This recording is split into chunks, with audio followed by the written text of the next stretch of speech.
Well, for the third time in 5 days, we've got Braves wrestling from Lumbee Guarantee Bank Court. It's the Braves and Limestone College Saints in ECAC action. Good evening and welcome to the UNCP Sports Network. Matt Sabatas here with you alongside me, Joseph Ballantyne. Joseph, thank you for taking the time out of your day to join us here on the UNCP Sports Network. And we should have a fantastic slate of matches today. And we're not going to waste any time with the 125-pound matchup. Nick Daggett for UNC Pembroke in the green ankle band. James Sass for the Limestone Saints in the red. And we're underway. Sass already has a substantial starting point against Daggett. Sass has a nice front head right here. Daggett's trying to get his hand off and stand up, back to his feet.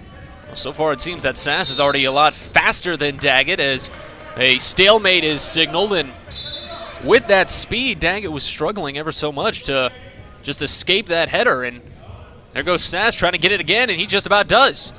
Sass got the double underhooks and his advantage right now. Look at that kick out of the ankle. Daggett is really struggling here. Sass is just toying with his head and shoulders. Daggett in a nice sinker right now. Sweep in and grab that back leg to try and make an opening at it. We might see a stalemate again soon. Just at the edge of the mat, maybe Daggett will try and drag Sass out there. You can see Sass trying to lift the leg of Daggett back into play. Daggett scooting back in. Can he get the two? Here's a chance. Sass doing a great job with this bumping his hips into him. Nothing yet. Phenomenal movement by Sass at the very least to hold his footing. Nearly went out of bounds there, but Daggett just pulled back in. Daggett did a great job circling back in, trying to shoot him out of bounds here. And now they're out of bounds. Very close contested first period in this 125-pound bout. Nick Daggett, James Sass here in this ECAC contest. Simple hand fighting now. In terms of just overall body size, Joseph, Daggett seems to be the larger one of the two, but Sass is really just outspeeding him. Yeah, Sass looks like he's a quick wrestler trying to get Daggett on his heels. He has the advantage of staying down low, especially when he's on his knees like that. Yeah, that must be intimidating because he can really just pounce on you. And pounce seems like an appropriate word for an angle like that. But here's Daggett. He picks up the takedown. Daggett was nice and patient with that shot. I'm going to say they just went out of bounds, nearly a stalling call. But Daggett still holds on to the 2 points. That'll be Sass in the defensive position, an opportunity for him here to pick up an escape. If he can utilize that speed properly, he's already on his feet. Daggett's trying to get some riding time going on. What a move by Daggett to pull him down. This is going to increase that riding time. Looks like Sass has stopped moving right now. Just to his feet, but not up yet. There it is, the escape. Final 30 of this opening period. Be big if Daggett get another takedown right here. Nick Daggett looking for the opening. Former 3-time North Carolina State champion. Swatting at it, unable to get there in time. 12 remaining.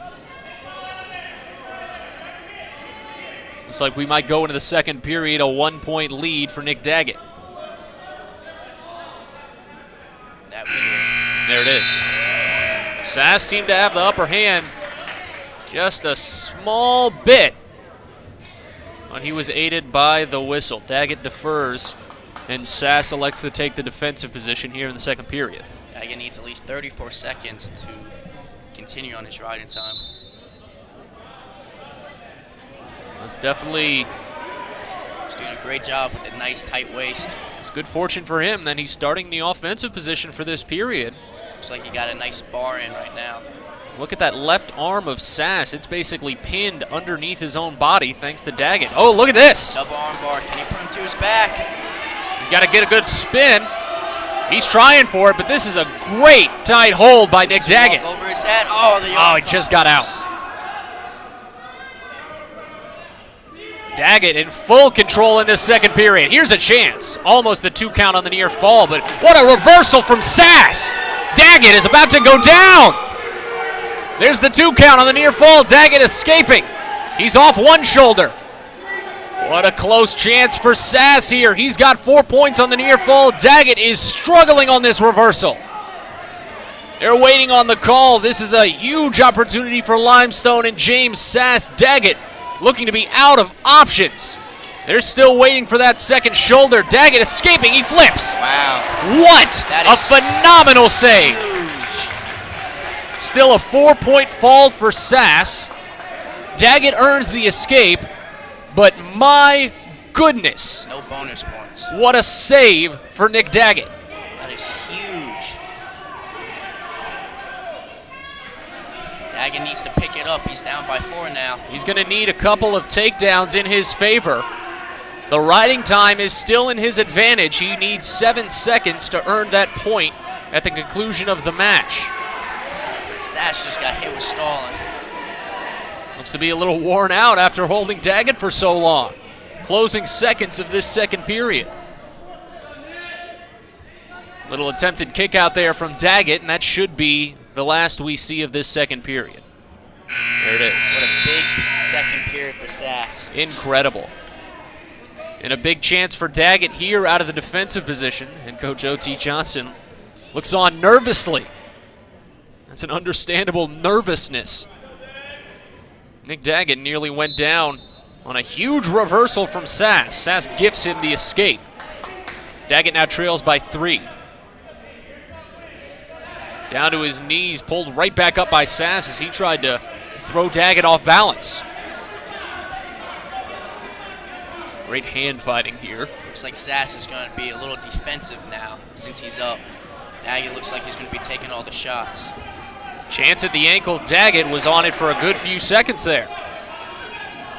Nice slide by Daggett. Great Get little the move. 2.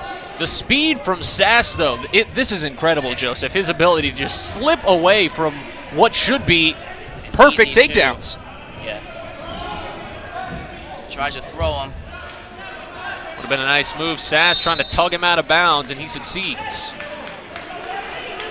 Daggett still has a minute. The riding time now nearly out of his favor, and out of the neutral position, Daggett might not have a chance at earning that point. He's going to have to rely on takedowns. Sass has 1 stolen call on him. Daggett tried to get that right arm around Sass's neck, but Sass met him at the shoulders, and they're back to hand fighting. Another stall. That's 1 point for Daggett. Here's a chance. He now only trails by 2. Daggett just needs a takedown. Takedown ties this. Both guys are looking tired. Riding time won't play a factor in this one in about 9 seconds. We could be seeing overtime if Daggett can pull it off. Oh, he's in and Gets shot. the leg, the flip. Can he get 2? Here's a chance. No, it's not signaled yet. Daggett needs to get control. Sass looks to have it. 2. There it is. Incredible for Nick Daggett to tie this one up. The crowd is going wild right now. Fantastic turnout. Both benches are electric. And we're going to be headed to some extra periods here. Sass still has 10 seconds to get 1. He can escape. Daggett needs to hold on. Using all his strength. Tugs him back down. Needs to get his hips up. 3 seconds remaining. Nothing yet. They got to stay in bounds. We're headed to overtime. Here we go. What an incredible move. And look at how close Daggett was to securing the victory. 2 seconds shy of the riding time point. What a hard pill to swallow for Nick Daggett, but a chance here to win it in overtime. The first OT period. Daggett swatted at. Sass has him with the head down, but now they meet in the middle. Daggett is reaching a lot. He needs to take a good shot here. Sass is doing a great job at defending, throwing double underhooks right here. Little pump there from Sass. Don't forget, Sass has 2 stall calls on him. Daggett trying to find an opening, loses control, and the takedown for Sass. Big Sass the victor. That's going to do it. What a turbulent match for Sass and Daggett. James Sass with a essentially 30-second near fall with Daggett in a headlock. Nick Daggett was able to escape in a miracle move. An opportunity to come back, forcing overtime in the closing seconds of the third period. 2 seconds shy of the victory due to riding time. That's the toughest bit for me. That's how important riding time is. That 2 seconds could have been the match right there. Unfortunate for Nick Daggett. And it equates to 3 points for Limestone College as we move on to the 133-pounder.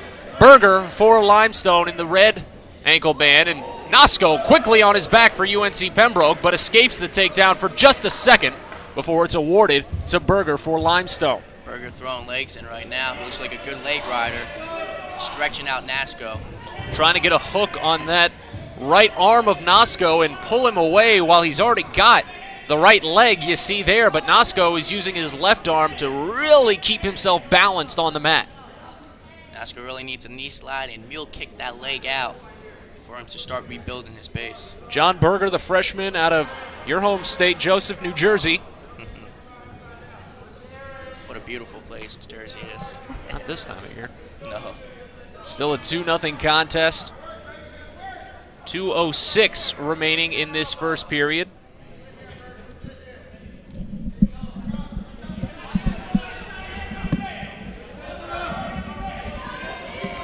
Berger's still riding hard on top.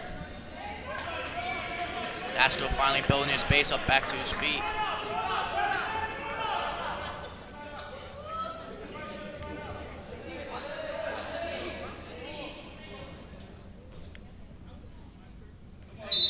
And a stalemate.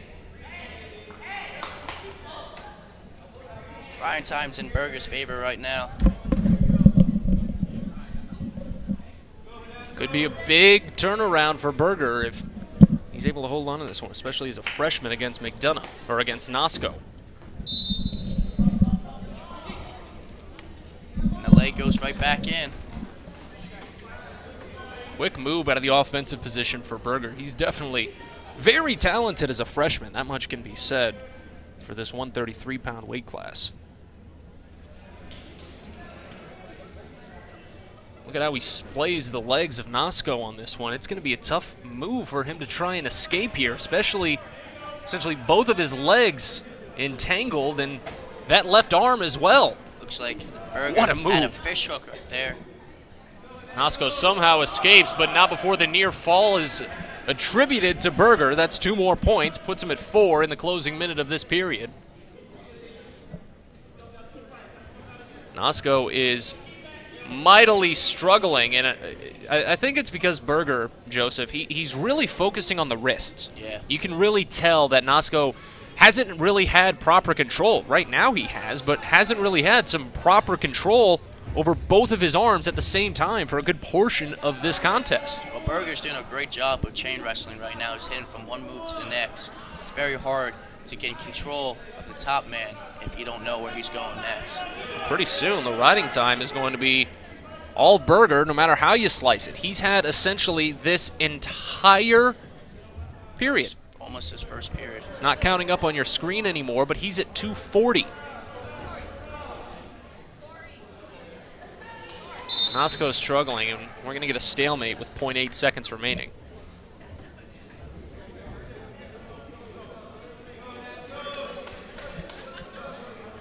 Could also be a point of emphasis for Nosko with how quick and how much Berger moves as that period expires. He could just be trying to wear him out. Trying to tire him out.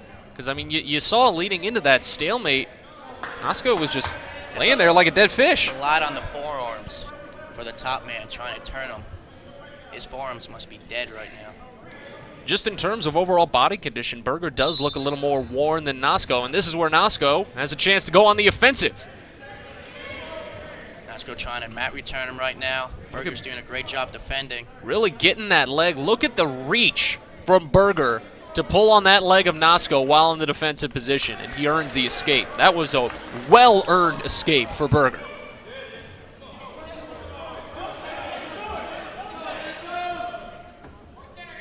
Nosko looks like he's doing most of the hand fighting right now. He's in his shot.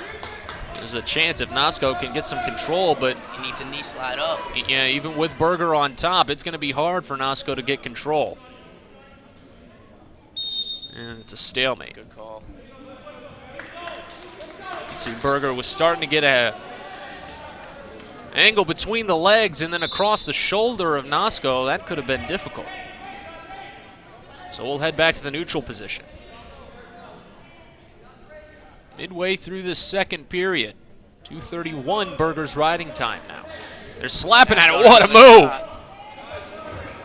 A chance here for Nosko if he can just kick away a leg. He's trying for it. Berger just about to go down, but that left arm held on. No takedown. Berger's doing a great job defending. Nosko, getting his legs back. He's coming up short so often in this bout. It's unfortunate for the 133-pounder. Nice sprawl by Nosko. Can he keep his legs back? Berger looked like he tried to hit a dump. Really a chance. Nosko just stays inbounds to keep this one going, but we might see a stalemate soon. Nothing yet. Can he get two at the edge? And there's the stalemate. Slow moving from Nosko. Picked up a victory in the tri-match against Spartanburg Methodist and Queens. Braves went 2-0 this past Thursday against the Pioneers, and the Royals trying to make it 3 straight into this ECAC bout against the Saints. Nosko and Berger back to the hand fighting, and Nosko a chance here. Little time, can he get the two? Can't get the throw in time. And Berger wisely just pulls out of bounds to reset after losing control for just a second there. We should head into the third period. Even though Nosko did not get a takedown that second period, he looked like he was controlling that whole mat. Nosko's going to need a minimum of 6 points in this period to force overtime. Because with 2:31 advantage for Berger, he's going to earn the riding time point at the end of this period.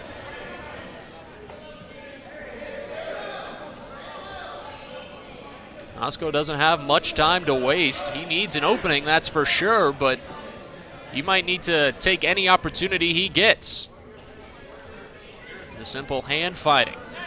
Berger's been winning that battle just about all day today. Nosko's doing a good job banging his head around, moving his head. They're locked up. What a throw by Berger! A nice slide by. That earns him 2 more. That's going to increase his monstrous riding time in this match, and Nosko's starting to run out of options here. Nosko needs at least escape 1 point, so Limestone does not get a major here. But look at the hook that Berger is throwing on Nosko's right leg there. He's doing a great job of trying to fold him over. This looks to be shaping up as a major decision for Berger if Nosko can't find some sort of strength in these final 49 seconds. Braves already trail 3-0. The major could make it 7-0. Nosko really needs to throw down that right hip. There's the stalling call. He had the verbal warning now that he didn't see it. Nosko starting to use that opportunity, but look at Berger's just dominance on the floor this time around. It's overpowering. It's incredible. Feel for Nosko on this one as the riding time is not a factor anymore. Berger is manhandling Nosko in this bout. Nosko just got to try to find deep inside with this last 21 seconds just to try to get one right here. He just needs this single escape out of the defensive position, and then he can just hand fight the rest of the way. But look at how Berger, right there. Look at how Berger hooked his arm though with his leg. He just needs to get out of this. Nosko does. He's got 10 seconds to avoid the major decision. Slips that arm out. Tries to get to his feet. He has to do it against the strength of Berger. He's only got a second to do it. Not in time. Berger let up just a little bit, but it's a major decision. It's big for Limestone. That is a huge turn for Limestone. 7-0, they lead UNC Pembroke. We move on to the 141-pound bout. It'll be Luke McDonough versus Matthew Rose. Head coach Othello Johnson visibly frustrated in this one. His team trails 7-0 after going 2-0 just a few days ago in the tri-match against Queens University and Spartanburg Methodist. We'll see if Luke McDonough can turn the tides against Matthew Rose. McDonough, the green ankle band for UNC Pembroke. Rose in the red for Limestone. And the simple hand fighting now. This one should be hopefully a more even touted match and faster all around, it seems. Already just through the hand fighting alone. McDonough's doing a great job of just throwing in some fakes. He's keeping some good distance too. I like that. Yeah, he's much more of an outside wrestler instead of getting into Kalakatas.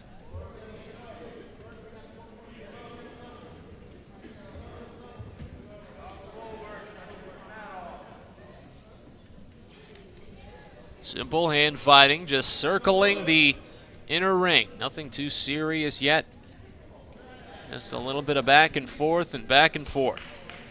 Who's going to make the first move here? Is it going to be McDonough or is it going to be Rose? McDonough's taking more fakes at it in the first move. McDonough looks to go in his favor. There it does. And that's nice two. Double by McDonough there. Needs to sit back more. Nice escape by Rose. Pulls it back within one. This is a match that the Braves desperately need to pull back. Trailing by 7 as a team. McDonough had an opportunity there for another takedown, but Rose is doing one heck of a job holding balance on his knees. Trying to turn McDonough here. He's got him on the shoulders. Position. What's going to happen? A stalemate.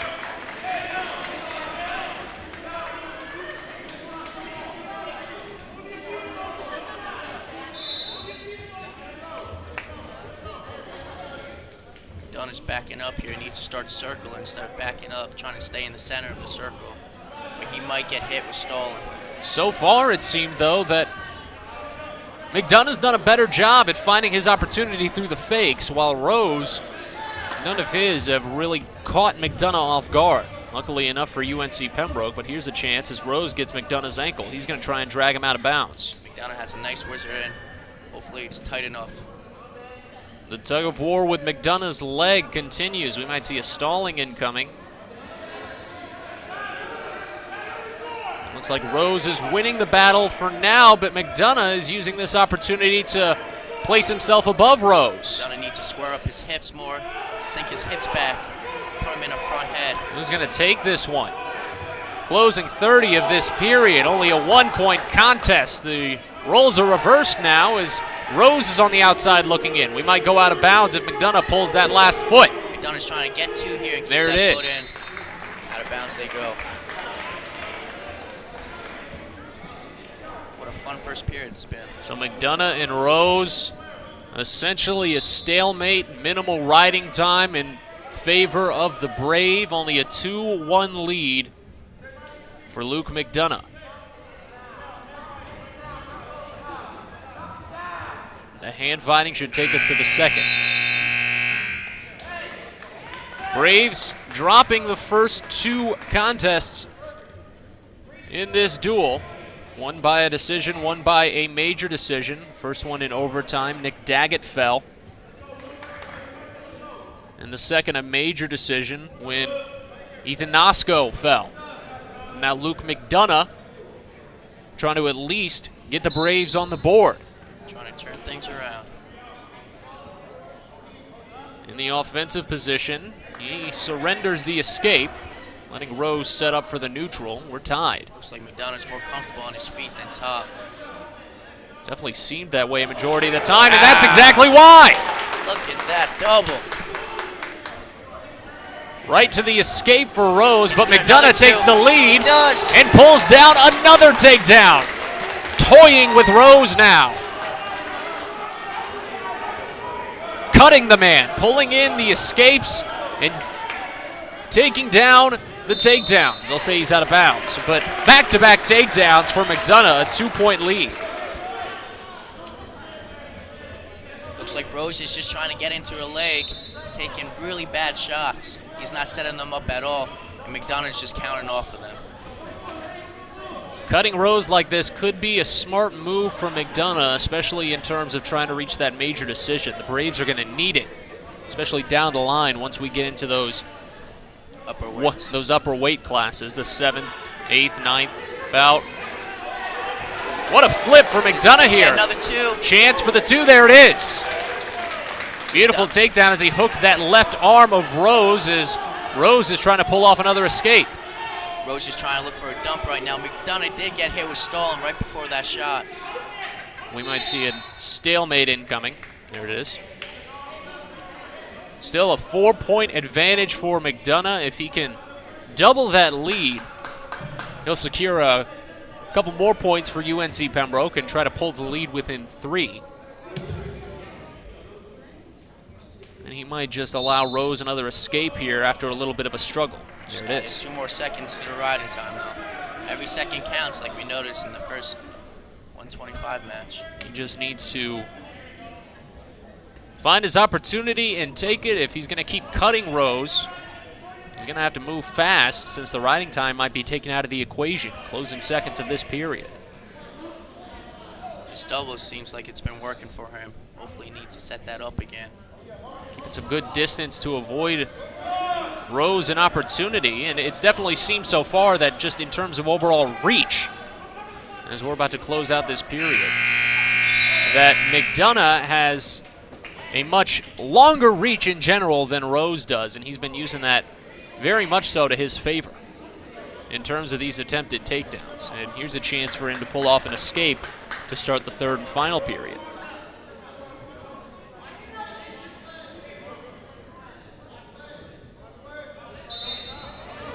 Up to his feet.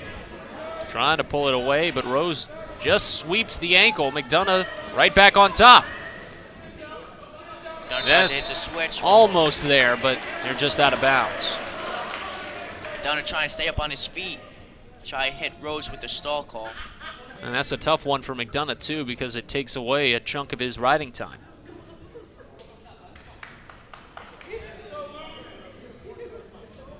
Really could use the escape right now to make the lead 4. He's already on his feet, needs to break that finger lock. He can't. Rose, he's doing one heck of a job. Yeah, he's doing a great job of keeping him down, trying to get the riding time out of his favor. But Luke is doing a great job knee sliding and getting up to his feet like he does right now.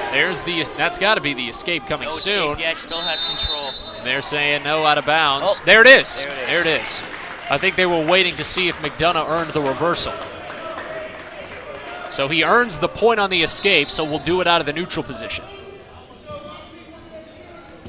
What a save from McDonough there. It's what I was saying earlier. Rose has a much shorter reach, so he has to go a lot farther, and it gives McDonough just a little bit more reaction time. That's why McDonough likes to be an outside guy. If he's controlled like in a collar tie, it gives Rose an advantage of the shot there. Gave Rose 2 there as he was able to strap the other ankle of McDonough. So it pulls him back within a pair of points. Riding time is pretty soon going to be taken out of this contest, and a point awarded to McDonough for stalling on Rose, it seems. No, they thought he was going. Right now it should be 9-7. Oh, he was awarding the point to McDonough for a second because they were ready to go out of the neutral position. But he's doing an optional start right now. Yeah, it should not have been the neutral position. This is the optional start, which essentially awards McDonough an early escape, and he gets another one there. But Rose wanted more time on his riding time. So they're out of bounds now, and McDonough got the 1 point on the escape out of that starting position. But the riding time is out of the equation at this point.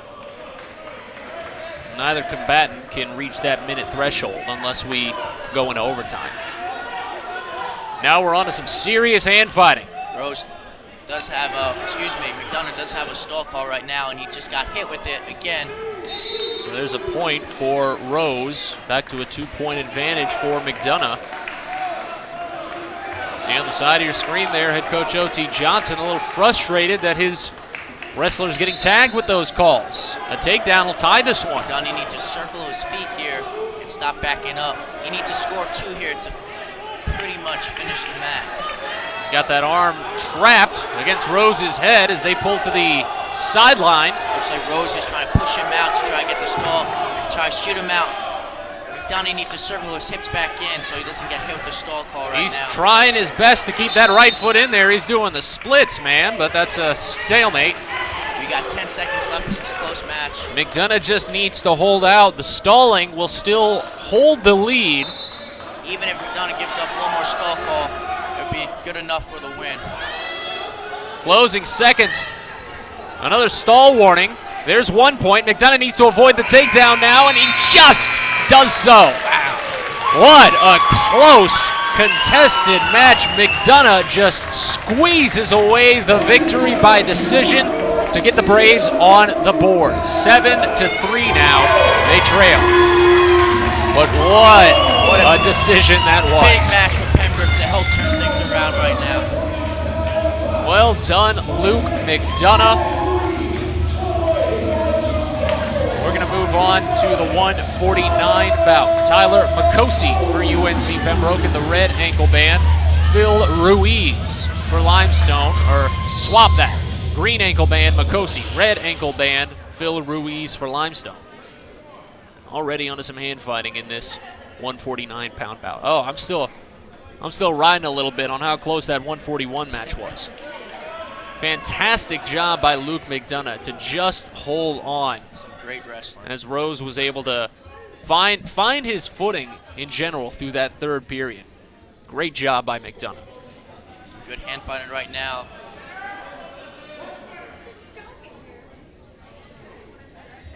Locking up that wrist of Ruiz, Makosi is. An opportunity if he can get it a leg, but they scrap at it some more. Makosi used to be the 165-pounder. Made the cut all the way down to 149 to get the starting spot. Definitely helps him with his speed, that much you can say. Here's a chance. If he can just get a little turn on Ruiz here, he's got that leg well under his control, Makosi does. Ruiz has a nice tight whistle right now. Tried to get on Makosi's neck, but Makosi flips it and pulls the leg in the air. What a drop! Backwards trip. Ruiz has a nice whistle still in. Doing a great job defending Makosi's shot, trying to get a back tilt right now. Makosi doing a great job of sinking his hips and keeping it close to the mat. This is some great technical stuff, though, from Ruiz to avoid surrendering these twofers. Incredible that he's been able to maintain composure through these drops. Nice scramble going on here. Can Makosi get a two at the edge of the match, or do we go into a stalemate? Ruiz is trying to tug him out. It looks like we might have a stalemate incoming. Makosi trying to ease up a little bit on the pressure to give Ruiz a chance.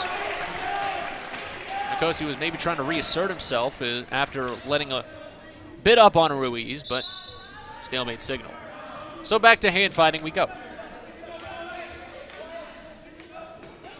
And this is some serious hand fighting too. This is probably some of the most intense ones we've got. Makosi back into another shot. Looks like an outside single as he's trying to squeeze that in. He's got that leg again. Trying to back trip, excuse me. What a move on the head, there's two. Makosi needed that one. He might try for the cradle here. He's got a chance at it if he can hook that right leg. Nice cross face right now. Looks like he's trying to, before, try to do a bow and arrow. He's doing a great job of staying underneath. Ruiz is trying to find an opening with that left arm and his head, but Makosi is just smothering on top. He's really moving quickly and changing up his positions as well. I think that's the good thing. Look at the flip. This could be a reversal, though, as not yet. He's what a chance. Makosi just barely getting to the leg of Ruiz as time expires. If he didn't find that leg, that could have been a reversal for Ruiz. At least 1 point, definitely. Could have nearly tied this contest, but Makosi heads into the second period with a 2-point advantage. That's great awareness by Makosi there. And with how much riding time he accumulated in the closing seconds of that period, it could very well roll higher as he starts in the offensive position. Makosi trying to mat return right now. With the neck, wow! What a move! Makosi's good at moving from one move to another. He has a gas tank that never runs out. He's got such a good flow too.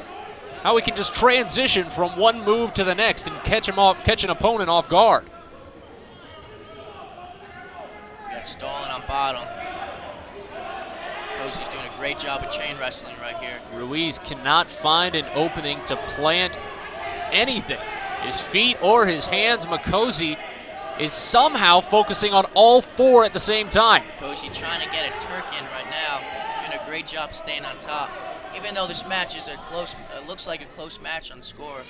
Looks like Makosi's just... Yeah, the scoreboard is not telling the proper tale of this one. The riding time for a decent metric is, but that 2-0 lead for Makosi is not indicative of how dominant he's been just in this first period and a half. Stalling again, another point for Makosi. They give him the verbal warning so Ruiz knows as he's trying to drag Makosi out of bounds, but Makosi's trying to do just the opposite. Makosi's trying to score as much back points right now as possible. Braves need bonus points to get back into this match. Makosi's going to stay in the offensive position off of this one and pretty much just asserted his dominance as that one went out of bounds. If Makosi can go the distance with the riding time here, but he'll elect to the neutral position and give Ruiz the point. So Ruiz is already tired. He might use that to his advantage to earn a takedown. Especially backing up right now. Ruiz is just trying to hang on Makosi's head. Makosi's doing a great job of hand fighting himself and trying to get out of it. As long as this period ends with that 2:05 staying where it is for Makosi, he'll win the riding time point, most likely. As they say, out of bounds.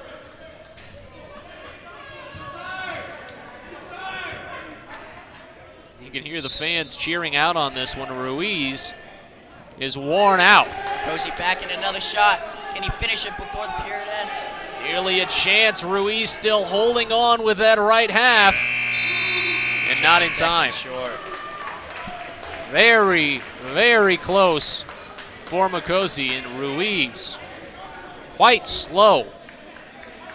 Makosi already He's back worn. up.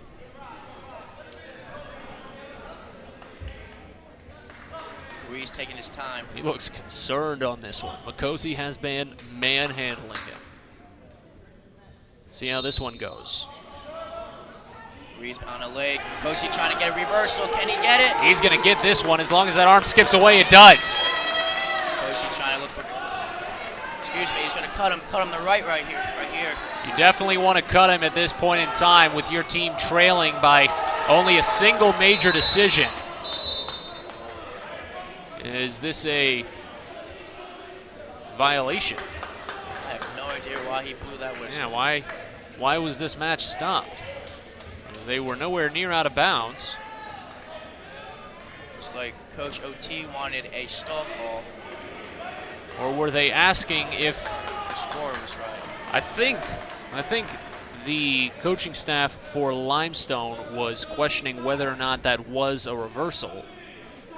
Kelly Revels, the head coach for the Saints, was over at the scores table you just saw on your screen.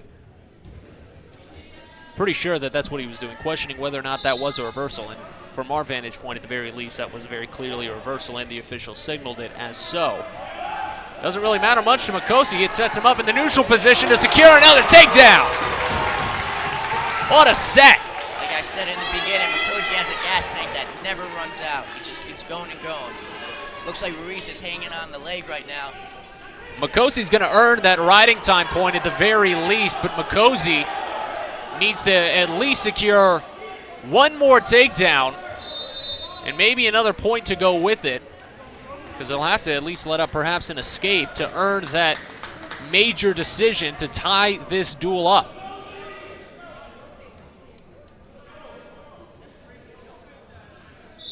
Looks like Ruiz is trying to waste time to get more rest time there. So Makosi allowing to the neutral position, gave Ruiz a point Does he there. hit a cradle? Can he hit a cradle? He's got it there. There's two. Ruiz is fleeing the mat right now.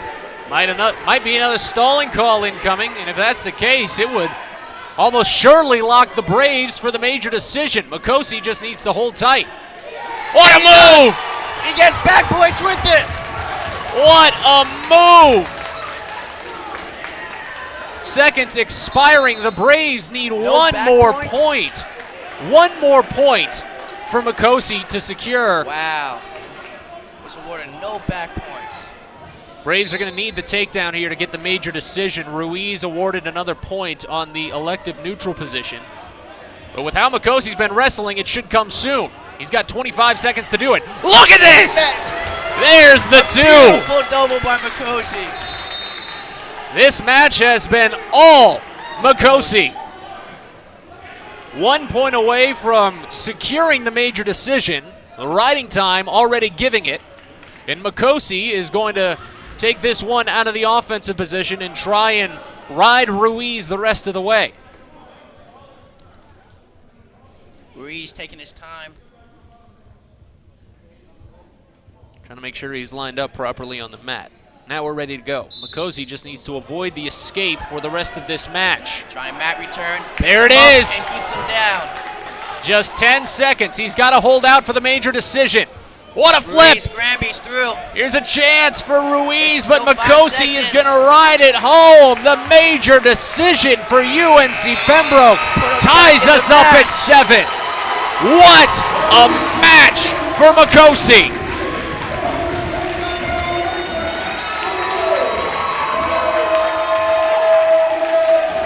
Incredible.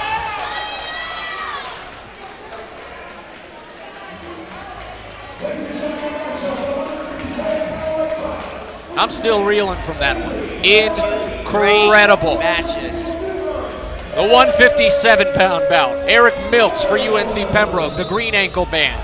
Avery Denardi for Limestone in the red. This is going to be a tough one to follow, folks. But we're tied at 7 now. This could be the match to watch at the end of the night. And again, I think last match was the match to watch. Let's continue it then. Eric Milks and Avery Denardi slapping hands. Denardi has a nice underhook right now. Milk's trying to get onto an outside single right there. Trying to level his head some.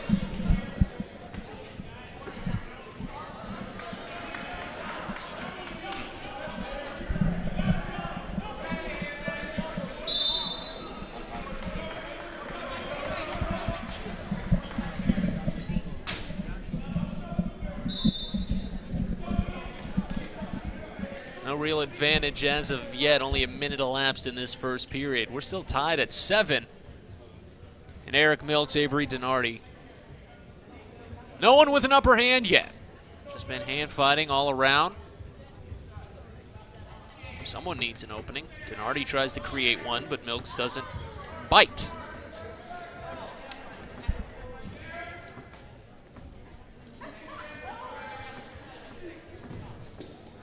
Small potatoes so far, it seems.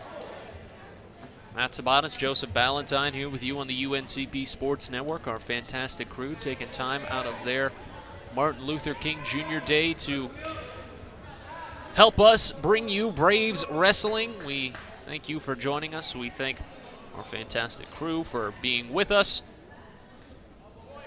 And we look forward to not only this contest, the matches to follow, and Braves basketball on Wednesday when we hit the road against USC Aiken, both the ladies and the men's teams.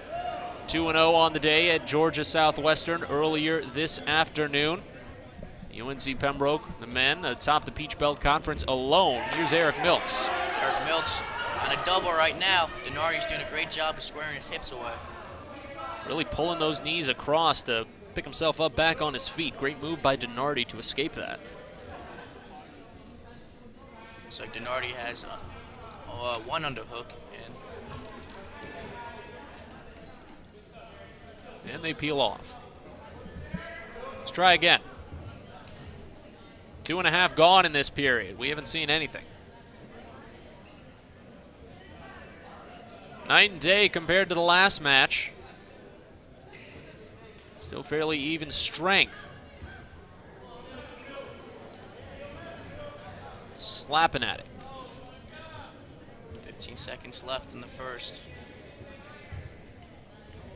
Both guys still trying to find their first shot.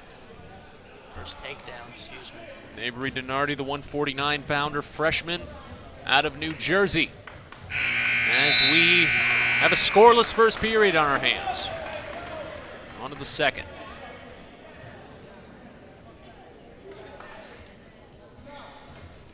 The last 4 wrestlers from Limestone, actually from New Jersey. So why are you here and not at Limestone? I'm kidding. Don't answer that. On to the second period. It'll be Donardi out of the defensive position, a chance to earn the escape. Milks tries a mat return. What a drop! Donardi tries Grammy through, but Milks does a great job of keeping his hips on top of him as he throws legs in. Now, this is why the second period is usually the best in contests like this. Look at Milks keeping on that right wrist of Donardi. He's got that left one, too. He hasn't even really tried to move that left one. Donardi hasn't. Milks is just giving it to him. Milks is trying to keep his weight on him right now. Looks like Donardi bumped up a weight class, so Milks is in the advantage right now. The riding time clearly in Milks' advantage. Already 40 seconds. Donardi's used to 149-pounders on him, so he's feeling a real 157 right now.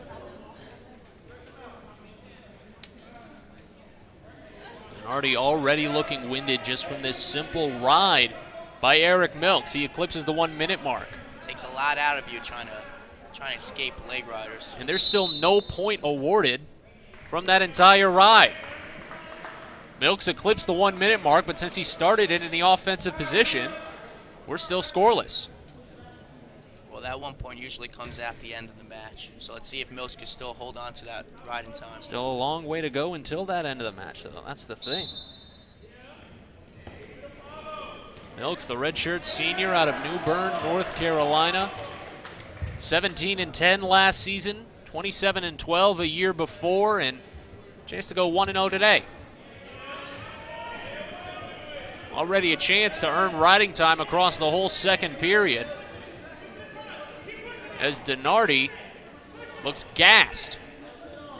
We've still got 2 more minutes, 2 minutes 25 seconds to be exact, left in this match. Donardi can barely even find a hold on his elbows. He gets hit with a stall warning. We might finally see the first point of this match. Oh, look at this. Trying to hit him with the twister. But Donardi scoops his hips back up as the period ends. I like that, though, by Milks. Clearly, he spent the entire second period with riding. I mean, look at that. 2 minutes of riding time. All he needs is 1 point, and he gets that 1 point. But at the end of it all, Milks said, I know you're gassed. I'm not even close. He finally started to put some moves on and really put the pressure on Donardi. Now here's a chance for Milks to earn the first point of this match. If he can secure the escape, he can. So there's the lead and potentially the match for Eric Milks. He can hand fight it out if he so pleases. Even if Donardi gets a takedown on Milks, it would still be a tied contest. Still a tied contest, correct. Donardi throwing both underhooks in. Donardi knows just purely strength-wise, he might be outclassed in this one, so he needs to take every advantage he can get. Milks on a nice shot there. How did Donardi get out of that? Good hips. Back to the hand fighting at center circle. Midway through this third period, Milks trying to turn the tide for the Braves and see if UNC Pembroke can score 10 straight points. Swatting at that left knee. At this point, Milks just playing it safe. Only leading by 1. He'll earn the riding time point now. With the strength that he's had, you could say maybe try for the pin, but Milks on a nice shot right now. Don't want to try something too hard and maybe lose an opportunity. Donardi's doing a great job of whizzing down. Look at the opportunity Milks might have had there getting under Donardi.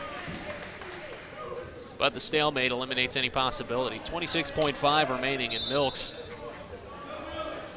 can really just ride things out. Donardi trying to pick it up now. And a shot. Tried to sweep that leg, but Milks turned the tables on it. He's doing a great job throwing his hips down, trying to square up. And he has that back ankle. Break that hand lock by Donardi, and Milks might earn another pair of points. But Donardi just won't let go. Flexibility in the match. A pretty uneventful match, but it's 3 points for UNC Pembroke. Eric Milks, the victor by 2.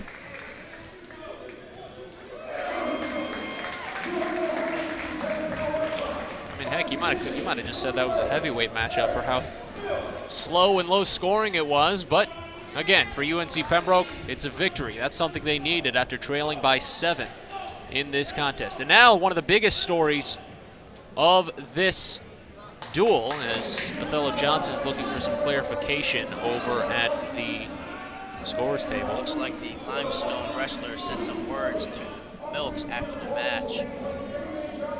Coach Johnson's looking for some answers. And a point awarded because of the fact that UNC Pembroke, the scoreboard's incorrect. UNC Pembroke only has 9 points. They should have 10. Because they had 7 going into that match, and that was a simple decision by Eric Milks. My math isn't wrong here, right, Joseph? 7 plus 3 is 10. It looks like he got 1 point taken off from the team points. That's what it must be. But it looks like the scores table's still talking with the referee. But yeah, it looks like that might be what happened. Othello Johnson getting a point deducted from his team, but they still lead by 2. Now here's the match that people are talking about coming into today, the North Carolina State transfer for UNC Pembroke. Rodney Shepard, his first appearance as a Brave. 165-pound bout. He's wearing the green ankle band. The red ankle band is worn by Daquan Wilson for Limestone, and there's Shepard, a quick and speedy move on the edge of the mat, and he's already in the lead right before sailing out of bounds. Good debut for Rodney Shepard. Looks like so far. Back at center circle, and looks like he's going to get an optional start right now. Shepard looks a little anxious to get things going. He's excited already. Shepard definitely looks like the bigger wrestler here. Even with that leg brace on his left leg, Wilson earns a point on the optional start. Shepard's doing a great job moving his feet. Trying to get Wilson off balance. The low center of gravity, the wide foot movement from Shepard. Shepard back in the shot. Leads to things like that. Another 2 for Shepard. Wilson tried to throw him while he was in that double leg, but slipped right through. It's early on, only a minute elapsed in this period, but Shepard could start cutting Wilson. 2 shots and almost underneath the minute. So Wilson earns another point on the optional start. Wilson backing up.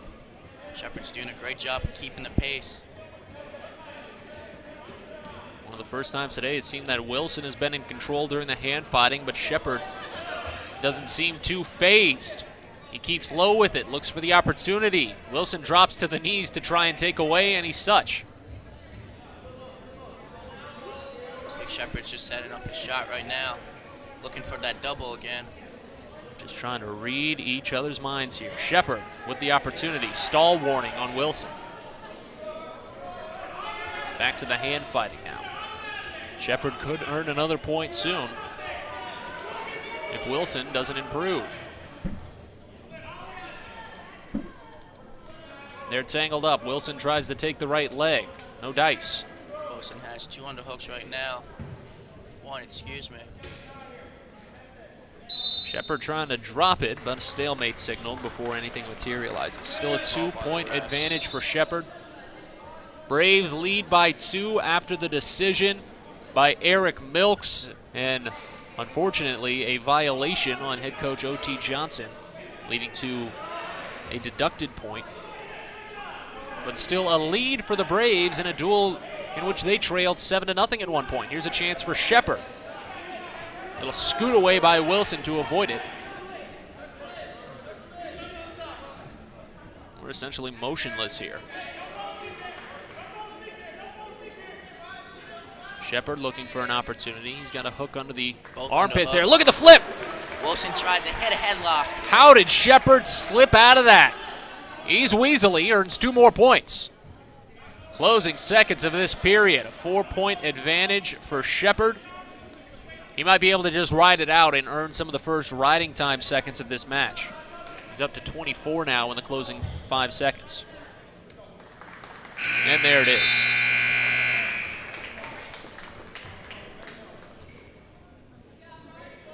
So Wilson defers into this second period, and Shepard will elect the defensive position.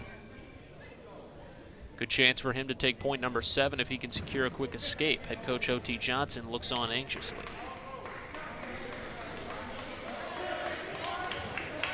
So here we go, period number 2. Look at the opening move by Shepard. Shepard hits a Granby. Again. Tries it again, just out of bounds before he can secure the escape. How athletic is this guy? Wilson almost got called with a clasp call. Or locked hands. I think Shepard was moving too fast for Wilson to even get a chance at it, though. Shepard already on his feet, needs to break that hand tie. He does. And there's the escape and a 5-point lead. We're only in the second period. Shepard on his way to a potential major decision.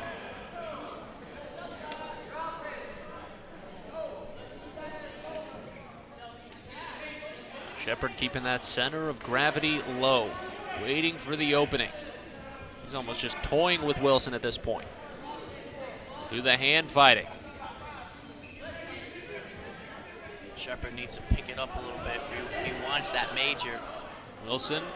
He has 3/4 in right now. He had a chance at that back leg, but Shepard turns the tides, earns the takedown, and he might start cutting here. Wilson back to his feet, but the mat return doesn't take. Looks like he's trying to let him up to his feet. Wilson. There's the escape. Yeah, it looks like Shepard might be starting to cut Wilson. Back to a 6-point advantage now for Shepard. Riding time only 28 seconds in his favor. Needs one more shot or one more takedown for that major. Needs to hold on to it too, because I do believe Wilson will be coming out of the defensive position for the third period. Correct. If he chooses, Bob.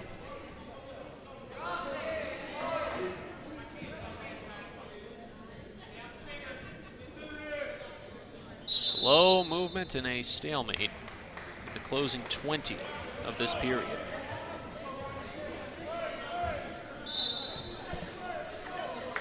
Shepard gonna try for something. He does. In a double. Can he finish? He's got the strength to do it. There it is. Good for the major decision if he can hold. At this point, just increase your riding time, big fella. We'll head to the third period. An 8-point advantage for the new Brave, Rodney Shepard. Wow. And there's... Chooses offense. Yeah. That surprises me. Wilson's looking back at his coach like, are you sure? I know I would be. Yeah. Perplexing decision. And Shepard back to his secures feet. the escape. Now it's a 9-point advantage. So a questionable move by Limestone could be the difference of 3 points. Shepard back in the shot. And there's another stall call and a takedown. That's the 3-point swing for Shepard. How do you like that? That choice for the offensive position looking not as good as the time progresses. Is this a violation on Rodney Shepard? Looks like Shepard was looking for the stall call right there. He needs 2 more shots per attack. Would be one heck of a tech for UNC Pembroke, but he does go out of the optional start to give the escape to Wilson.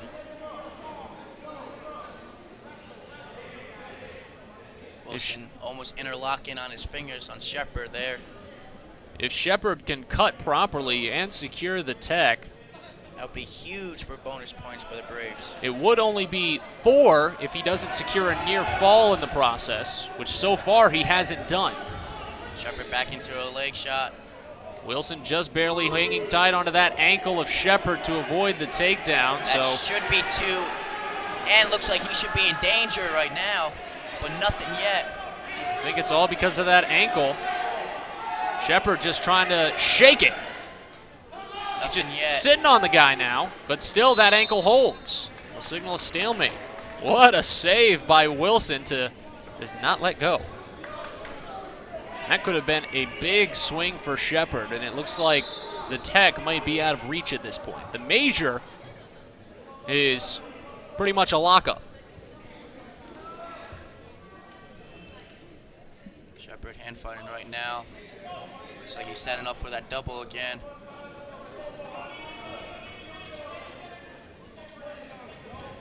Wilson onto a shot. Shepard went airborne almost to escape that. Trying to get that leg back. Can he get that leg back? He's just got to do add it. more on the board. He'll earn the takedown if Shepard can just pull that leg away, but it looks like Wilson has a good hook on it. Shepard trying to twist around. Not doing so. He's just going to let the time expire. That was the right move. A major decision for Rodney Shepard in his UNC Pembroke debut. What a difference maker that is. 13-7 Braves lead. 13 straight points for UNC Pembroke off the back of the NC State transfer, Rodney Shepard.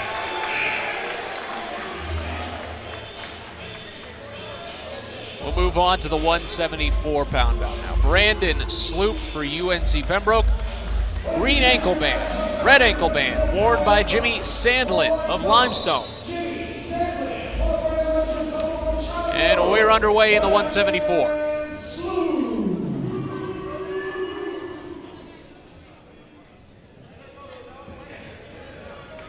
Simple hand fighting now. Who's going to make the first move?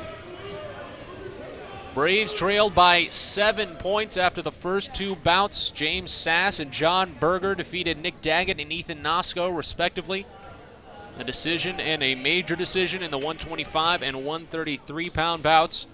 It's been all Braves ever since. Luke McDonough, a fantastic victory. Tyler Makosi, a major decision. And then Eric Milks, a fantastic victory of his own. A point deducted against the Braves after that one was completed to give them 9 points. And then the major decision for Rodney Shepard to put them at 13. Now we're sitting in a... Sloop trying to shoot him out of bounds to get that early stall call. Title lock here between the two 174-pound combatants. Coming up on the midway point of this period, Sloop and Sandlin trying to find an opening against each other.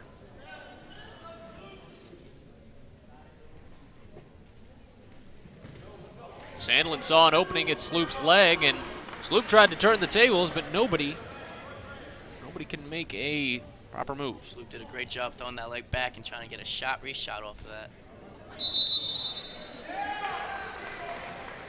Sandlin hit a hard collar tie. Looks like the ref are talking over for a little bit. Clear things up between the two wrestlers. No points on a violation. Sandlin, the 174-pound sophomore out of Ohio.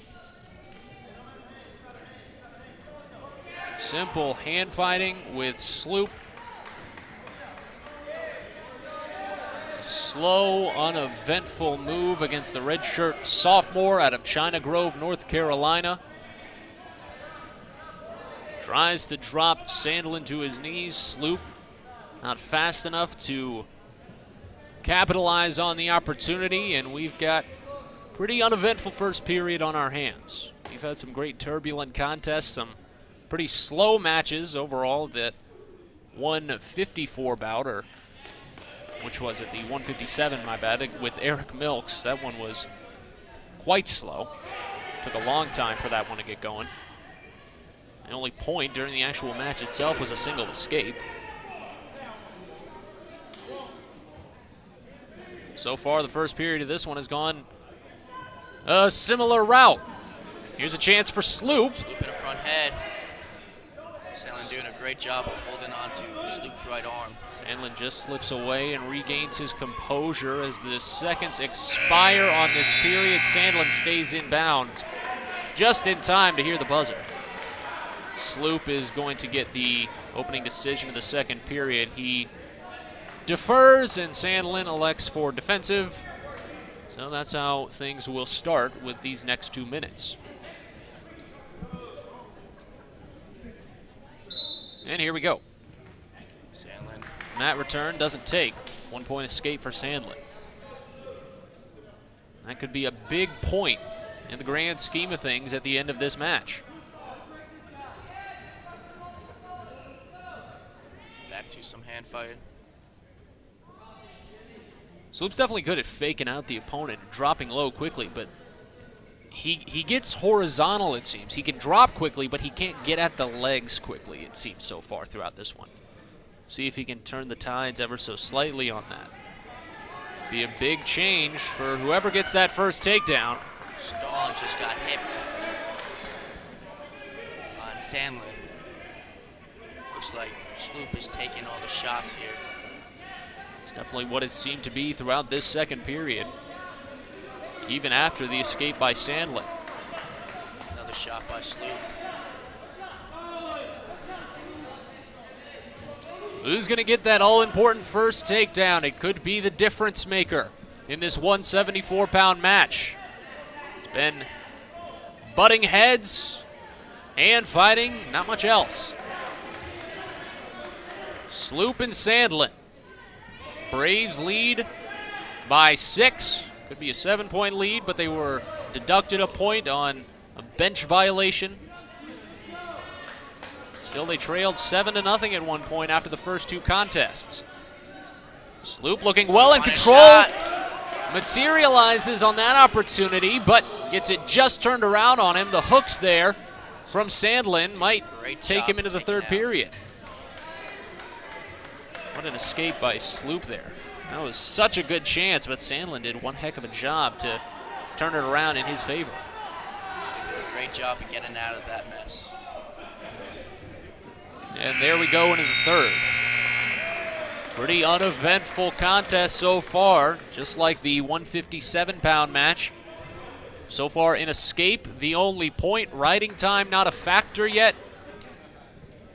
Sloop needs to get out in 1 minute and 2 seconds. Bench and OT look on in anxious anticipation. Sloop nearly with the escape. Sandlin barely lets the leg go, and he just escapes before the out of bounds is signaled. I'm mildly surprised they gave that one to him, but wow, was that a good escape. Looks like there's some problems with the headgear. We saw that happen in the tri-match against Queens University just a couple of days ago on Thursday. What was it? One of their exhibition wrestlers went through 3 different sets of headgear. 4, yeah, I remember that. They just kept tossing in new pairs. And it looks like something wrong with the clock. They're screaming out time, and yeah, the scoreboard in the gym has turned off. Still works on your screen because we get the most recent information sent. It looks like it got unplugged. Yep, just somebody tripped over it. That is not good. The joys of D2 athletics, folks. Welcome to my life. So yeah, the scoreboard just came unplugged. Luckily for you, it doesn't turn off on your screen. We just get the last sent information. It's got to be on though, because that power source feeds that whole table, and the lights on that table are on. Just turned on. Yeah. This is a huge advantage for both wrestlers getting a nice break right now. Okay, there we go. There, now it's back on. This is great. This is great. Welcome to our world. So we might have a conversation about time remaining now, because I think it took a couple of seconds for the official to realize what was happening. The coaches had to scream it at him a couple of times. So we're definitely going to have a conversation on this one on how long the scoreboard was off, and it looks like they've decided 3 seconds. Back to some wrestling. All right, let's see if this timeout changes anything. Sloop securing that escape at the close. Or I shouldn't say at the close, at the edge of the ring just a few seconds ago before that stoppage due to electrical failure. And now it looks to be that he's in control. Great job. And gets hit with another stall call in Sloop's favor. Sandlin looks a little frustrated with that one, and he's awarded the point. Sloop gets it. Head coach for Limestone College is not having this one. Look at that face. I can understand the rightful frustration on that one, but that's one of those you got to be kidding me faces. Mm-hmm. Kelly Revels, the head coach for Limestone College and the Saints, not too happy. Sloop did a great job of shooting on and pushing the pace. Revels has been with the staff since 2014. Used to work at Newberry since 2012. He was the wrestling coach. He also coached cross country with the Wolves. Give cross country a lot of respect. Did it sophomore year in high school. Oh, geez. Wasn't my favorite. Don't ever run. It's a waste. Sloop with an opportunity to pull down a slim decision here in a match that he trailed by 1 earlier. Riding time's not going to play a part in this one. Sloop needs to avoid any sort of stalling, though. Sloop needs to circle back into the circle here. He's trying to push his way back in. He does so. There's a nice fake right there. The takedown from Sandlin would seal it. Sloop needs the hold. He's hit with a single stalling warning. 14 seconds left in this match. Sandlin tries with the throw. Tries for the legs. Sloop doing a great job. 6 seconds left. They're at the edge of the ring. Closing seconds. Looks for that leg again. Just out of bounds with .1 remaining. What a save by Sloop. He tried his darndest to pull back in. Incredible. What a finish. UNC Pembroke has been saved by grace in some of these contests today. Slim victories across the board, but victories nonetheless. A 9-point advantage on the decision. Sloop won that match, just keeping the pace high, keeping at his match, and he just kept pushing and pushing and pushing. Finally got that stall call for him just to win the match right there. Great job by Brent. A single escape and a single stall was all it took. It's incredible. 184-pound bout. The gas tanks on these Braves wrestlers, it really shows. Absolutely. Only 3 contests remaining. Fair is Tia for UNC Pembroke in the green ankle band. The red ankle band is worn by Cliff Stephen Decius, or Decius, I should say. Decius quickly in control. Tia just holds on and drags him out of bounds. What a save by Ferris Tia. Good job getting his hips down, knowing where, having mat awareness, knowing where he's at there. That's the great thing about Tia that I've seen so far, is that he keeps such a wide base. He keeps his whole body wide. You see how he moves his hands, how much he moves in general. He knows his body. He knows how to use it to his advantage. He's fast with that body, but at the same time, he's able to stay incredibly balanced. He's a great all-around wrestler, especially for this weight class. He's just circling around Decius right now. Trying to find his opening. Decius plays it low with the hands. You see how he tries to cover the legs there. Trying to turn away any open opportunities by Tia. Tries for one himself. Tia swats it away, and they're back to butting heads.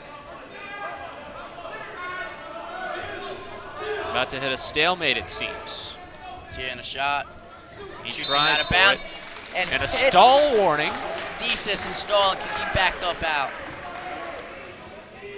Incredible play by Tia.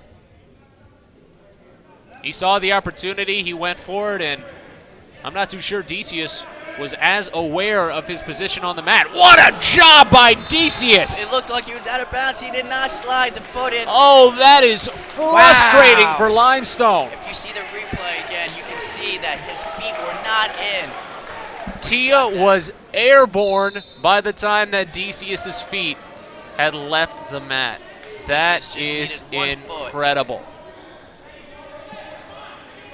Kelly Revels for mat awareness right there. Kelly Revels for Limestone didn't argue that one. He knew the call was right. Ferris got hit with the stall call, but he's onto the shot anyway. He's got the wrist there. Trying to bring him in back into the center. That's the smart play. Now you go for the ankle if you can. Looks like he's trying to get it back to a front trip. Look at the hop. That's incredible. Great balance by Decius right now. So to hop that high on one leg to avoid the leg sweep and still maintain your balance. That's incredible for Decius. Tia tries again. I don't think he has another leg sweep in him after that first one. He's trying to pull the body of Decius closer in. But Tia's in control right now. He's in good shape because Decius is hopping on one foot, getting himself tired. Tia's trying to trip him, excuse me. Ferris lost control 25 seconds. of one of Decius's arms there. Now we get Chance. Sounds like let's go Ferris. Tia. 10 seconds left. He's got 10 to do something. Still can't. 5 seconds. What Tries to bring him tenacity up. by Decius in 3 the seconds, closing 2 seconds, seconds of 1. this period. A third time. That was probably in my mind the play of this duel so far by Decius, to hold out for nearly a full minute on one leg. Great job by Decius, keeping his balance and not knowing he's in a bad position, just keep wrestling through. Incredible. And now he has a chance to earn the first point of this match out of the defensive position. Both guys look a little winded after that long first period. Tia quickly on top, but Decius, return. he's to his feet, and he earns it. Don't forget, both guys got hit with stalling. So the pace needs to be high for both guys. Tia's still looking for that, get back into that shot again.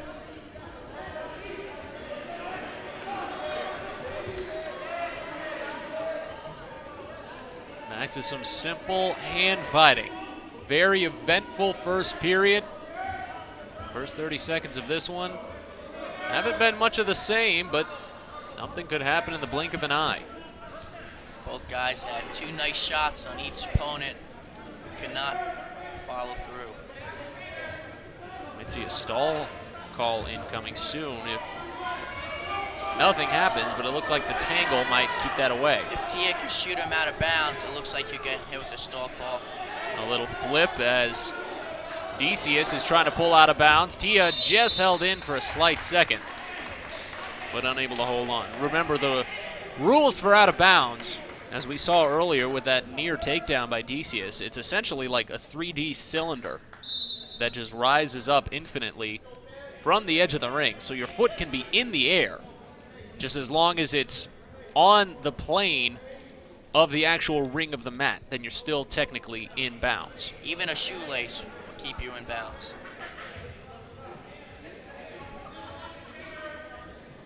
Locking hands, not much else. At the edge of the inner circle. Somebody trying to find an opening. Closing 20 of this second period. DC is the only point thanks to his early escape in this second. Ferris trying to slide that elbow by. Tia saw maybe 2 openings in that sequence there, but wasn't able to reach out for either of them. We might be headed to this third, but we had a stalemate in the final 1.8. 1 8/10 of a second remaining. Here from Lumbee Guarantee Bank Court in the 184-pound bout between UNC Pembroke and Limestone College. And Ferris Tia will sidestep a little bit to let us go to the third, as Tia will have an opportunity to tie this out of the defensive position. Anxious onlookers from the UNC Pembroke bench. And a whistle as Tia got a little too excited. This match could be the deciding factor of the whole very much so. Match itself. At the end of the day, this could be the one that either brought Limestone back into it or put it out of reach for UNC Pembroke. 1 point escape from Tia ties it. And a chance for Decius, but Tia was able to scoot out of bounds just in time. So we'll go neutral at center circle. Looks like a takedown's going to win this match. That's how at least 2 other matches have been today. The first takedown is probably going to be the winner. And it looks like Decius might have the best option yet. Tia's in a great wizard right now, has it nice and tight. Tia's looking for a stalemate right now. Decius brings it up to his feet. Now the tables have turned. Tia on the one leg. He maintains, but the 2 earned by Decius. Tia trying to drag him out of bounds and get another opportunity in the defensive position, which he does. But Ferris Tia now finds himself trailing by 2. Tia's still in and needs to escape in a takedown to win this match. It looks like grind time won't be much of a factor unless in 17 seconds. Unless Decius holds him down. That is Tia's second caution. One more caution is rewarded a point for Decius. Tia's on his feet. So now a 1 point advantage. Decius just needs to hold out for 8 more seconds before the riding time is taken out of the equation. Tia's looking for that shot. If he can secure a takedown, Tia will swing it in his favor. A stall warning on Decius. Tia, an opportunity. He's got to stay in bounds. If Tia gets this point, he'll be in the lead. Riding time out of the equation. He's got that's that 2. ankle. There it is! That is 2! He got the ankle! Got the stall go with it. A 3-point move by Ferris Tia. Tia in the lead, and another stall. Oh, what? Oh, a stall on Tia to make it 4-4. Wow. That's unfortunate. He was holding onto the leg way too long. After a certain amount of count. UNC Pembroke is begging for Tia's 5th point, saying that the stall should have been signaled, as Decius tried to pull Tia out of bounds, and we're having a conversation at the scores table about this one, and I think you made the right call, Joseph. Let's see what the signal is. If Tia will be leading 5-4, or if this is going to be a tied contest.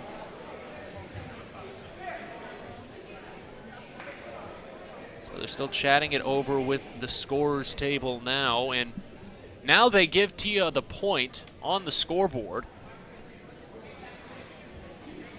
And yes, it looks like Tia will have that 5th point. They were confirming what the score was and now explaining to Kelly Revels, Limestone's head coach, what the play is. Tia needs to hold him down for 29 seconds to secure the win right now. This is going to be a close one. If Decius escapes and we play it out, we're going to overtime. Look at Ferris Tia. And throws some legs, and he's looking for the spladle. Can he get it? He's got to bring him down. He does so. They got to stay in bounds. Just hold him there. Look at Ferris Tia go. Bring him back. Look at him go. Stay in bounds. Can he get back? There's the near fall. That's 2 points. Tia's gonna win this one, folks. What a phenomenal comeback for UNC Pembroke. A chance at the pin. Wow. Time expiring. Not enough. A 4-point near fall to close it out for UNC Pembroke. And that's going to most likely decide this one at the end of the day. Ferris Tia coming out in a big way. Crowd is loud now.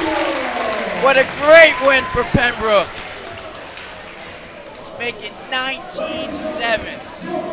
What a phenomenal finish to the 184-pound bout. Ferris Tia. 19-7 for UNC Pembroke. And now the only thing that could possibly make it a contest for Limestone would be back-to-back pins. Wow. It'll be Bryce Walker in the 197-pound bout to try and seal the day for UNCP. He just needs to avoid a pin, and the Braves will secure the victory. With their second win in the conference, let's hope. And Limestone's first loss, would it be? Limestone has only been served one loss this season. They're 1-0 in conference play. You're absolutely right, Joseph. Their only loss earlier this year came against the #1 ranked St. Cloud State University just a few days ago, or rather a month ago, back on December 3rd. Since then, they've gone 2-0, a win against Southeastern University and on the road at Coker. That was an ECAC matchup. This would be one heck of a conference win for UNC Pembroke against a quality Limestone team. Bryce Walker, Matthew Rudy the red ankle band, Walker the green. And this match has started much the same as a few of the last ones with some simple hand fighting, but there's a quick takedown for Rudy to start the contest. Pembroke had 19 unanswered points in the last 7 matches. 6 matches. 6. Excuse me. I don't Walker. take any more math classes. Don't worry, I didn't take any in college either. Walker trying to drag Rudy out of bounds. Can't do so, but secures the stalemate regardless, so he'll come out of the defensive position here.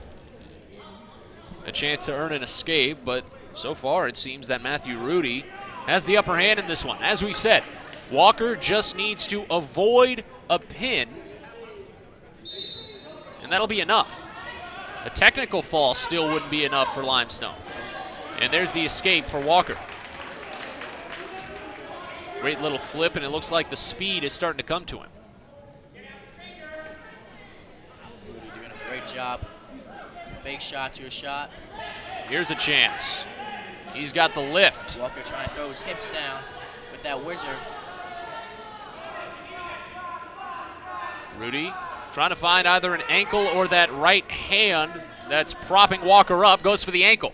Walker back up, and he tries to slip out of bounds. Great defense by Walker right now. Great flexibility of getting those legs back with that left leg. Good chance at avoiding the takedown there, and he secures the stalemate. 2:10 elapsed in this first period. It looks like if Limestone does get 2 pins, Pembroke will still come out top because they won. If it comes to a tie, it's whoever wins most matches. Which the Braves have done so far. Braves won 6. If it is back-to-back pins, the Braves will have won the contest with 6 match victories over Limestone's hypothetical 4. Correct.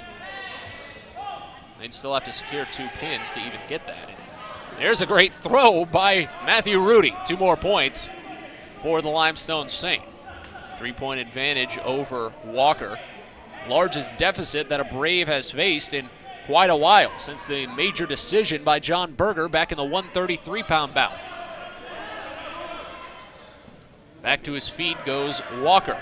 Secures the escape, but Rudy could very well start to cut him soon in these final seconds of the first and moving on to the second. Back with another headgear. Let's not do this again, guys. And there's the end of the first period. So Walker will get the decision. He'll elect the defensive position in this second period. Walker only down by 2. All he needs is escape and a takedown to get right back into this match. It's definitely seemed, though, as Matthew Rudy from Limestone has been a little more physically dominant through this one so far. It's a caution on red. Warning for an improper position.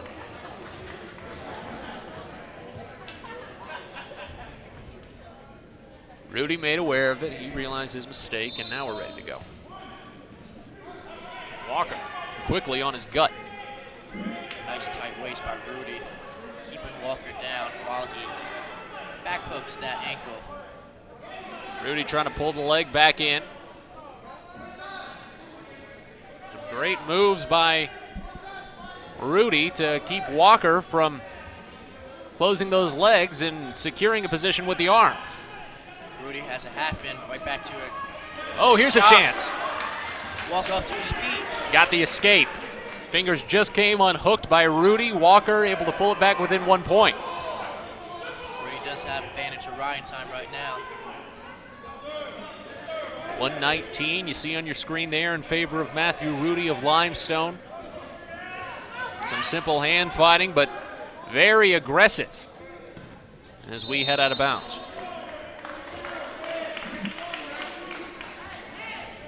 Walker hit with stall, backing out. Only one more contest after this one. It'll be Andrew Colburn for UNC Pembroke against Desmond Julian Gibbs.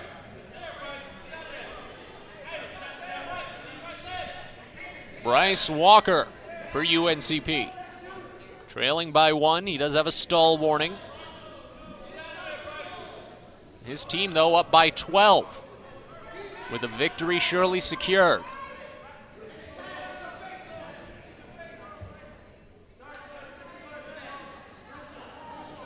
Bryce doing a great job of hand fighting, staying in the match. Only down by 1.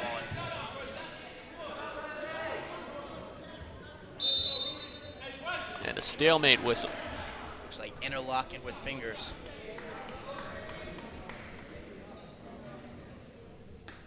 So a caution on the two. We've got a pretty uneventful second period underway. Only seen escapes by Bryce Walker, and that's been the tale of this period. Let's see if anything changes up. Walker came out of the defensive position to start this period. You can only assume that the role will be reversed with Rudy on the bottom in the third to see if he can secure a 5th point. As we're just going to hand fight into the third. Uneventful bout so far. Nothing too crazy, as a little bit more calm emotions coming from the Braves sideline as they know that they've locked the win in. Good move by Walker to try and stop the escape, but he wasn't able to hook that cradle fast enough. Rudy takes his 5th point. Swatting at each other while they butt heads. Rudy and Walker. Here's a chance, but a quick little bring down for Rudy. Walker just holding on to the ankle. This is going to be a takedown. Smart move by Walker, letting go of that ankle so Rudy wouldn't lock up a cradle, forcing him onto his back. Walker saw the chance. Rudy was just a little bit faster, held on just a little bit tighter, and it looks like he'll be taking this victory now with that takedown. 7-3 advantage. The riding time is about to be taken out of the equation. Walker trying to fight off that crossface. Looks like Rudy's trying to set up for a nice cradle. Another stall call on Walker. There's another point for Rudy. So a 5-point lead. Rudy trying to lock up that cradle. Most likely going to be 6 with the riding time, but Walker struggling ever so slightly, but he's making a little progress to rise. But Rudy drops him back down to the floor. Rudy has that back ankle hooked. Doing a great job of keeping his hips on him and pressure, riding him out for the rest of the period. But it looks like he's trying to look for a pin. Walker can't find an opening. Rudy, of course, trying to look for that pin, but if Walker can just avoid that pin, it'll secure a points victory at the very minimum for his team. 15 seconds remaining in this one. Another stall warning on Walker. He's lost his headgear. Another stall. And suddenly he's to his feet. There we go. There's an escape. And now with the neutral opening, they'll stop for Walker to fix his headgear. It's awkwardly on his face right now. I think it's like caught around his teeth. There he goes. If Walker gets hit with one more stall call, that's 2 points awarded to Rudy. So he has to be careful with that. Would want to avoid an opportunity at the major decision, but with 7.7 remaining, that's pretty much out of the equation. Nearly a takedown, but Walker holds on to that back knee. Just lost it at the closing horn of the third. So Rudy will pick up 2 there and a third with the riding time point. So he does pull in the major decision. 12-4 Give in. to make it a 19-11 contest for UNC Pembroke. Still at the very minimum now, though. The Braves have secured a points victory. Let's not forget about the 25 match Daggett, who was on his back, and he did not give up that pin, which what could be a deciding factor, or would have been a deciding factor for this match. That was a huge point. And then the Ethan Nosko matchup, too, where I think it was the closing seconds. Yeah, He was nearly pinned, and they gave the 4-point near fall to John Berger right before the match expired. That's why you never give up, kids. Fight off your backs. Now let's see here how this heavyweight bout goes. The 285 contest between Andrew Colburn for UNC Pembroke in the green ankle band, Desmond Julian Gibbs for Limestone in the red. We've already seen some slow matches today. See how the heavyweight fares. Gibbs seems to be ahead of the curve so far against Colburn. Colburn holding his own on those sweeps to the leg, though. Colburn with that heavy brace on his left shoulder, he definitely seems to be favoring his right side, just in terms of overall leaning into his opponent. Gibbs doing a lot of slide bys right now, trying to get that angle in his favor. You can just look at the overall vertical size between the two. Colburn nowhere near as tall as Gibbs. Gibbs just flinging Colburn to the ground there. He's doing a great job of hitting on his own, though. Just like you said, it looks like Gibbs oversizes Colburn. Early on, this By a little bit. it looks like it's going to be an uphill climb for Colburn. But at the very least, his bench can rest easy knowing that they've pulled off their first ECAC victory this season, barring any surprising violations, deducting points. Colburn, what a beautiful move and an opportunity to go out of bounds. And A stall warning given to Gibbs as he didn't take an opportunity to face Colburn. circle back in. Great move by Colburn by trying to shoot him out of bounds. He knew exactly what he was doing there. So now at the very least, Colburn has the first tangible advantage of this bout. We're scoreless with no riding time, and the only thing handed out was the stall warning to Gibbs. Tries to drop. Colburn doesn't bite.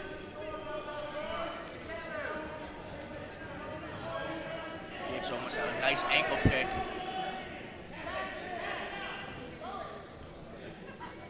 Colburn's still trying to set up his shot. You can see how much Colburn is bent at the waist to keep his distance as much as he can from keeping Gibbs away from his ankles. I think that's the key that this one's been going to, and that might be one of the downsides to Gibbs's size, is that he has to get really low just to meet Colburn at that level. Colburn's doing a great job protecting his feet, especially being so low or lower, closer to the mat.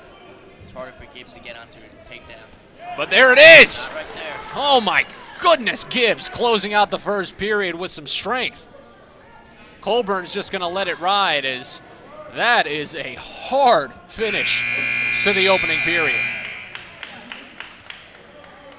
Gibbs looks unfazed at that one. Colburn, Slow getting up. yeah, he's a little winded from that drop. It's like it knocked the wind out of him. That's for sure. Would have knocked the wind out of me. I think I would just leave. But I'm not Andrew Colburn. I'm Matt Sabatis. I'm someone else. 2 more minutes in this period and a quick escape for Gibbs. 3 points for the Saint in a duel that's essentially all but lost for his team. And another chance at the takedown. Colburn with What the a reversal by Colburn! Incredible! Some pushing and shoving. We've got some warnings handed out here.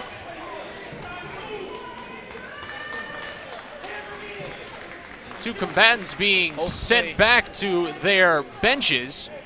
Colburn needs to relax relax a little bit, not cost the team any points. So what's going to be the call on this one? I think it might be against Colburn.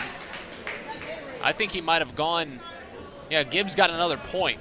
Colburn did had a beautiful backdrop on that defensive play. I think the official is saying that Colburn went with that throw a little later than he was allowed to. I don't think it was a throw. I think it was the extra push at the end. Either way, the violation giving both combatants a point. So Colburn with 1, Gibbs now with 4, so the lead remains at 3. I think that was the most eventful thing we've seen in a heavyweight bout for quite a while, though. You say the size is a difference, but looks like Colburn could definitely hold his own. He's reading his opponent very well. That's the thing. He's using his size properly, just like this. He has a nice rush. Look at the throw. There's 2 for Colburn. What a phenomenal move. Wow. And this crowd loves it.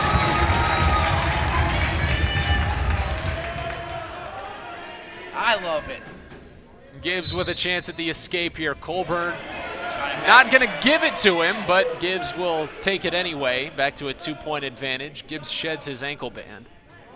Looks like Colburn's looking for that Russian again. That's how he got that last takedown. Threw the Russian down and spun behind. Gibbs has Colburn's wrist. Looks like Gibbs is getting a little tired now. I would be too. That was a fantastic move, and it must have taken a lot of energy. Colburn's picking up the pace again. That might be a warning. Yes, it is. Stall again gives Colburn point number 4. Look at the difference between the 2 combatants in that.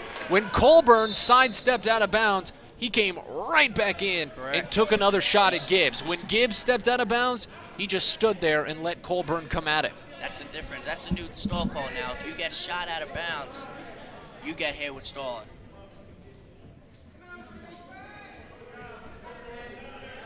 Colburn very much holding his own in a 285-pound bout against someone who looks quite different than he does.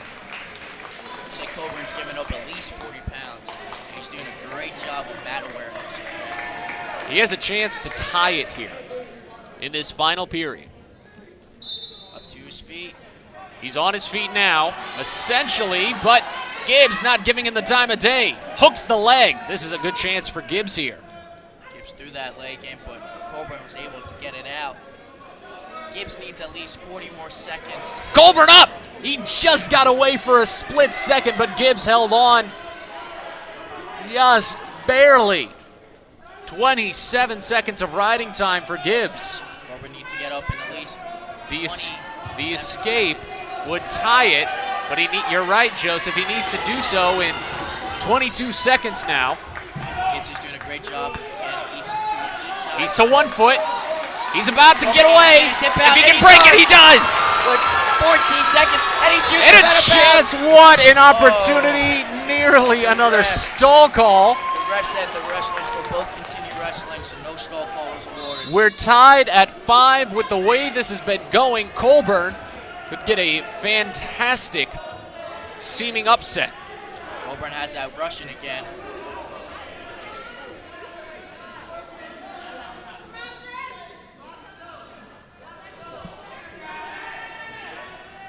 Both still hand fighting. 50 seconds left in this match. Gibbs, the redshirt sophomore out of Somerville, South Carolina. 6'2", 285 pounds in this heavyweight bout. And we might be going to overtime in it. Colburn doing a great job staying in this match. Gibbs goes under with the shot. Can he get it? Can he finish? What a chance for Colburn. He just slipped underneath the charging Gibbs, and Gibbs barely held on to avoid the stall. Gibbs is looking worn. He wants to go to overtime. Colburn wants to finish this now. Colburn with the underhook, looking for a shot. He has him at the end of the match. Gibbs looks tired. 10 seconds left. Are we going to overtime, or are we finishing it here? What's going to happen? Colburn can shoot him out of bounds. Can he get him? 5 seconds left. He shoots. He goes Gibbs down, around. flips it, a Again. chance, no! Wow! The end of the period, we head to overtime. Great scramble at the end of the match. These two combatants, they knew how much time was left, and they each wanted to take the last opportunity possible as Gibbs That's injury time. Gibbs That should be is injury time. heaving at the trash can over there. Colburn has worn him out. That should be injury time, and that should be Colburn's choice. I'm shocked. I think they just want to finish things up. Are they going to Gibbs. talk about this being injury time? No, they... Gibbs, him running to the garbage can, that should have been injury time. And whenever you get injury time, the other opponent gets choice. So in I would Colburn's you would favor, take the you defensive you position. Take bottom to Yeah. stand up. Wow. I think this conversation at the scores table is about riding time because you see that they've been zeroed out. Well, when you hit Oh no! Look at this. Wow. They were saying that should have been injury time. You were right, Joseph. Wow. Here's the chance for Colburn to win. But if he gets the riding time, the guy in top can keep him down for a minute. He's on his feet. But he gets There over. it He is! gets one. What Should be the a finish. And victory! that's the win. Andrew Colburn with the comeback win. Gibbs is stunned. My gosh! And Bedford finishes it with the win. Woo! You a little excited there, Joseph? Oh yeah! What a day it's been. 22-11, the Braves pick up their first ECAC victory of the season. And the fans, We're going to go to bed happy, folks. Let's just close it at that. We'll talk to you next time. Thank you for joining us on this big Braves victory right here on the UNCP Sports Network.